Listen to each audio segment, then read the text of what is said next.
తెలుగు సినీ పరిశ్రమకు వేల కోట్ల నష్టం కలిగిస్తున్న ఐబొమ్మ పైరసీ వెబ్సైట్ కేసులో ప్రధాన సూత్రధారి ఇమ్మడి రవిని అరెస్ట్ చేసినట్లు హైదరాబాద్ నగర పోలీస్ కమిషనర్ సిపి సజ్జనార్ వెల్లడించారు. ఈ కేసులో ఆయన విస్తుపోయే నిజాలను మీడియా ముందుంచారు. ఈ రోజు కమాండ్ కంట్రోల్ సెంటర్లో చిరంజీవి, నాగార్జున, దర్శకుడు రాజమౌళి, నిర్మాత దిల్రాజ్ తదితరులు సిపి సజ్జనార్తో భేటీ అయ్యారు. ఐబొమ్మ నిర్వాహకుని పట్టుకున్నందుకు సైబర్ క్రైమ్ పోలీసులను వారు అభినందించారు. ఈ భేటీ అనంతరం సిపి సజ్జనార్ మీడియాతో మాట్లాడుతూ పైరసీ దేశవ్యాప్తంగా సినీ పరిశ్రమ దెబ్బతీస్తోందని ఆవేదన వ్యక్తం చేశారు. ప్రధాన సూత్రధారి ఇమ్మడి రవిని ఎట్టకేలకు అరెస్ట్ చేశాం. బాలీవుడ్, టాలీవుడ్ చెందిన వేలాది సినిమాలను ఇతడు పైరసీ చేశాడు. పైరసీ ద్వారా సుమారు 20 కోట్లు సంపాదించినట్లు ఒప్పుకున్నాడు. అతని నుంచి 3 కోట్లు స్వాధీనం చేసుకున్నామని తెలిపారు. రవి వద్ద సుమారు 50 లక్షల మంది సబ్స్క్రైబర్ల డేటా ఉందని, ఈ డేటాను దుర్వినియోగం చేసే ప్రమాదం కూడా ఉందని సజ్జనార్ హెచ్చరించారు. పైరసీ వెబ్సైట్ల ముసుగులో బెట్టింగ్ యాప్లను కూడా ప్రమోట్ చేశారని, దీనివల్ల ఎంతో మంది యువకులు ప్రాణాలు తీసుకుని తల్లిదండ్రులకు కడుపుకోత మిగిల్చారని అన్నారు. ఒక వెబ్సైట్ను బ్లాక్ చేస్తే మరో దాన్ని సృష్టిస్తూ రవి మొత్తం 65 మిర్రర్ వెబ్సైట్లను నడిపినట్లు గుర్తించారు. ఇమ్మడి రవికి ముందు నుంచే నేర చరిత్ర ఉందని, మహారాష్ట్రలో ప్రహ్లాద్ పేరుతో నకిలీ డ్రైవింగ్ లైసెన్స్, పాన్ కార్డు సృష్టించాడని సజ్జనార్ తెలిపారు. కరేబియన్ దీవుల్లో పౌరసత్వం కూడా తీసుకున్నాడని, అమెరికా, నెదర్లాండ్స్లో సర్వర్లు ఏర్పాటు చేసి ఈ పైరసీ సామ్రాజ్యాన్ని నడిపాడని వివరించారు. ఈ కేసులో గతంలోనే దుద్దెల శివరాజ్, ప్రశాంత్ అనే ఇద్దరిని అరెస్ట్ చేశామని, రవిపై ఐటీ, కాపీరైట్ చట్టాల కింద మొత్తం 5 కేసులు నమోదు చేసినట్లు వెల్లడించారు. ఈ ఒక వెబ్సైట్ ఒకటి బ్లాక్ చేస్తే ఆయన మళ్ళీ ఇంకోటి మిర్రర్ చేస్తూ దాదాపు 65 మిర్రర్ వెబ్సైట్స్ ని ఆయన రన్ చేసేవాడు. ఆయన ఒక మొత్తం ఆయనని ఇన్వెస్టిగేట్ చేసిన తర్వాత ఆయన దగ్గర ఉన్న హార్డ్ డిస్క్ అంతా రికవర్ చేసిన తర్వాత దాదాపు 21,000 సినిమాస్ ఆయన హార్డ్ డిస్క్ లో పెట్టడం జరిగింది. మొత్తము పాత ఫిలిమ్స్ అయిన గాడ్ ఫాదర్ మీ అందరు కూడా తెలుసు, చారిత్రాత్మక ఐతిహాసిక ఫిలిం అయిన గాడ్ ఫాదర్ అంటే 1972లో ప్రొడ్యూస్ అయిన ఆ మూవీ నుంచి మొన్న వచ్చిన ఓజీ మూవీ దాకా కూడా ఆయన దగ్గర ఈ ఒక్క హార్డ్ డిస్క్ లో ఉండడం మనము చూశాను. మొత్తము బాలీవుడ్, టాలీవుడ్ అందరు కూడా ఈయన చాలా మూవీస్ ఆయన దగ్గర ఉంది, చాలా నష్టం జరుగుతుంది.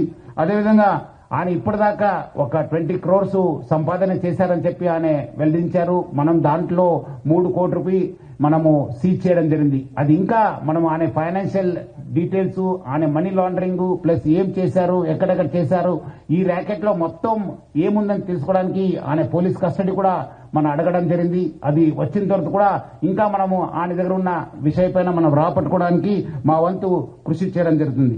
మొత్తం ఈ కేసెస్ పైన కూడా, ఎందుకంటే ఇది ఇంటర్నేషనల్ లింక్స్ ఉంది, ఇంటర్నేషనల్ నుంచి అక్కడ వేరే దగ్గర నుంచి కూడా ఆయన ఆపరేట్ చేయడం జరుగుతుంది. సో ఆయన దగ్గర నుంచి కూడా మనము ఇన్ఫర్మేషన్ రాపట్టుకోవాలి. అందుకు మనము సిబిఐ మళ్ళీ ఎన్ఫోర్స్మెంట్ డైరెక్టర్ అధికారులను కూడా మనము అప్రమత్తం చేయడం జరుగుతుంది. అక్కడ కూడా మనం సేకరించిన ఇన్ఫర్మేషన్ పెట్టుకొని అంతా ఇప్పుడు ఆయన అక్కడ మహారాష్ట్రలో డ్రైవింగ్ లైసెన్స్ తీసుకున్నారు. ప్రహ్లాద్ కుమార్ వెల్లెల్లా అని చెప్పి ఆ పేరుతోని ఆయన టేకన్ డ్రైవింగ్ లైసెన్స్, అదేవిధంగా పాన్ కార్డు కూడా అదే పేరుతోని తీసుకోవడం జరిగింది.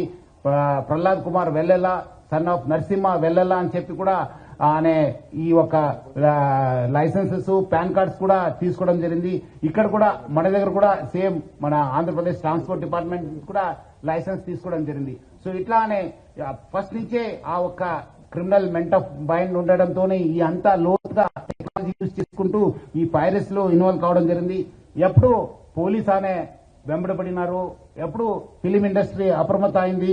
ఆయన ఉన్న మన ఇండియన్ సిటిజన్షిప్ కూడా మనము ఆయన గివప్ చేసి ఆయన ఇప్పుడు ఈ Saint Kitts and navies country ఒక సిటిజన్షిప్ కూడా తీసుకున్నారు. ఆయన Saint Kitts and navies country Caribbean islands లో ఉన్న ఈ ఒక్క కంట్రీని ఆయన తీసుకున్నారు.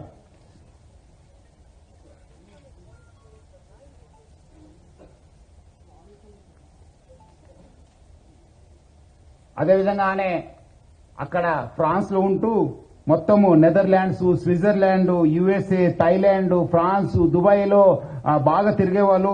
సో మొత్తం ఆయన ఈ ఒక్క వెబ్సైట్ డెవలప్మెంట్ లో, డిజైనింగ్ లో, హోస్టింగ్ లో చాలా అంటే చాలా ఎక్స్పర్ట్.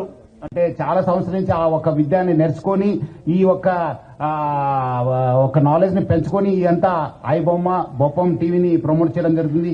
2019 నుంచి ఈ ఒక ఐబొమ్మ వెబ్సైట్ ని స్టార్ట్ చేసి మొత్తం అనే సర్వర్స్ అంతా అమెరికా, స్విట్జర్లాండ్స్ లో పెట్టడం జరుగుతుంది, నెదర్లాండ్స్ లో పెట్టడం జరుగుతుంది. మొత్తం అనే 110 డొమైన్స్ ని ఆయన పర్చేస్ చేశారు. పోర్క్బన్ కంపెనీ అని చెప్పి దాని ద్వారా ఆయన 110 డొమైన్స్ ని పర్చేస్ చేయడం జరుగుతుంది. ఒక డొమైన్ ను మనం బ్లాక్ చేస్తే నెక్స్ట్ ఇంకోటి డొమైన్ ఓపెన్ చేసేది. సో ప్రతిదాని కూడా ఒక లింక్ పెట్టుకుని ప్రతిదాని కూడా ఒక స్కీమ్ పెట్టుకుని అని ఒక పైరసీ ర్యాకెట్ ని చేయడం జరుగుతుంది.